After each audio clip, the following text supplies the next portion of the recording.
Hi friends, ఈ వీడియోలో మనం తాజాగా సంభవించిన పహల్గామ్ టెర్రర్ దాడి మరియు దాని ప్రభావంగా ఇండస్ వాటర్స్ నీటిని భారత్ ఎలా నిలిపివేసిందో, ఆ నిర్ణయం వల్ల ఏమవుతుందో ఈ వీడియోలో పూర్తిగా తెలుసుకుందాం.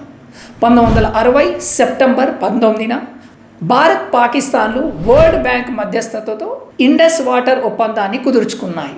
ఈ ఒప్పందం ప్రకారం తూర్పు నదులు అంటే ఈస్ట్ రివర్స్ రవి బియాస్ సట్లెజ్పై భారత్కు, పశ్చిమ అంటే వెస్టర్న్ నదులు సింధు జీలం చినాబ్లపై పాకిస్తాన్కు ప్రత్యేక హక్కులు లభించాయి. విభేదాల పరిష్కారానికి స్థిర commission, neutral export court of arbitration వ్యవస్థను ఏర్పాటు చేశారు. అయితే ఇటీవల జమ్మూ కాశ్మీర్లోని పహల్గామ్ వద్ద జరిగిన ఈ ఉగ్రదాడిలో హిందువుల లక్ష్యంగా మారి 26 మంది అమాయకుల్ని ఉగ్రవాదులు ఘాతుకంగా హతమార్చారు. ప్రత్యక్ష సాక్షులు చెప్తున్న ప్రకారం హిందువులను గుర్తించి కాల్చినట్టు వెల్లడించారు. ఈ దాడి ది రెసిస్టెన్స్ ఫ్రంట్ అనే పాక్ ఆధారిత ఉగ్ర సంస్థ బాధ్యత వహించింది. ఈ దాడి నేపథ్యంలో భారత్ సింధు నది ఒప్పందం నుంచి వైదొలిగింది. దీనితో పాకిస్తాన్ నీటి సరఫరా తగ్గి భవిష్యత్తులో తీవ్ర సంక్షోభం ఏర్పడే అవకాశం ఉంది.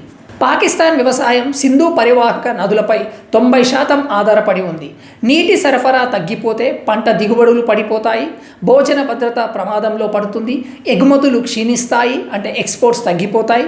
హైడ్రో పవర్ తగ్గిపోవడం వల్ల పాక్ ప్రతి సంవత్సరం 19 మిలియన్ టన్నుల బొగ్గు దిగుమతికి ఆధారపడాల్సి వస్తుంది. దీని వల్ల 2021 నాటికి 1.5 బిలియన్ ఎక్స్పెండిచర్ జరిగింది. పైగా పారదర్శక జల వనరుల రద్దు, వీసా నిషేధాలు, ఎయిర్వే కూడా క్లోజ్ అయిపోయింది. దీనివల్ల పాకిస్తాన్ ఆర్థిక సంక్షోభం మరింత తీవ్రతరం అవుతుందని చెప్పవచ్చు. భారత్ జలశక్తి శాఖ సింధు నది ఒప్పందం రద్దుతో సంబంధించి మల్టీఫేస్ కార్యాచరణ ప్రణాళిక సిద్ధం చేసింది. నదీ ప్రవాహాన్ని నియంత్రించడం, నీటి చలనం, ప్రవాహ చక్రాలు అడ్డుకోవడం, జల డేటా షేరింగ్ నిలిపివేత, శాశ్వత చర్యలు. ప్రస్తుతం ఉన్న ప్రయోజనశీల ఆనకట్టలను డిసిల్ట్ అంటే పూడిక తీసి వాటి నీటి నిల్వను సామర్థ్యాన్ని పెంచి పనులు ప్రారంభించారు. అంటే వాటర్ ఇంకా ఎక్కువ స్టోరేజ్ చేసుకుంటట్లు.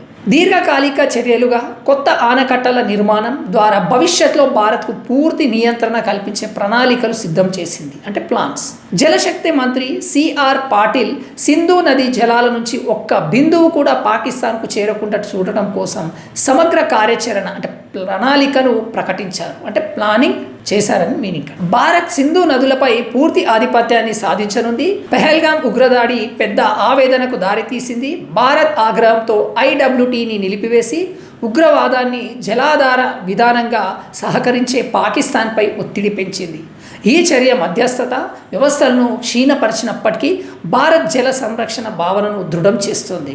అంతర్జాతీయ మధ్యస్థుల పాత్ర, క్లైమేట్ చేంజ్లో ఒప్పందాన్ని సవరించాల్సిన అవసరం మరింత పెరిగింది. భవిష్యత్తులో ధైర్యవంతమైన రూట్లు, సంయుక్త జల నిర్వహణ విధానాలు మళ్ళీ సమాధాన సూచిస్తాయని ఆశించవచ్చు. భారతదేశం సింధు నది ఒప్పందం నుంచి తప్పుకోవడం సరైన నిర్ణయమా? మీ అభిప్రాయం ఏంటి తెలియచేయండి. పహల్గామ్ ఉగ్రదాడి తర్వాత భారతదేశం తీసుకున్న చర్యలను మీరు ఎలా చూస్తున్నారు? దీన్ని సమర్థించగలరా లేదా? ఉగ్రవాదంపై పోరాటంలో భారత్ తీసుకున్న ఇటువంటి ఆర్థిక జల ఆధారిత చర్యలు ఎంతవరకు ప్రభావం చూపిస్తాయనుకుంటున్నారు? ఈ సమాచారం ఉపయోగకరంగా అనిపిస్తే ఒక చిన్న లైక్ వేసుకోండి. ఇంకా ఇలాంటి విశ్లేషణాత్మక వీడియోలు పొందడానికి మా ఛానల్కి సబ్స్క్రైబ్ చేయండి. ఈ వీడియోని షేర్ చేయడం ద్వారా మరింత మందికి ఈ నిజమైన సమాచారం చేరుతుంది. మరిన్ని కొత్త అప్డేట్స్తో త్వరలో కలుద్దాం. అంతవరకు సెలవు. Thank you.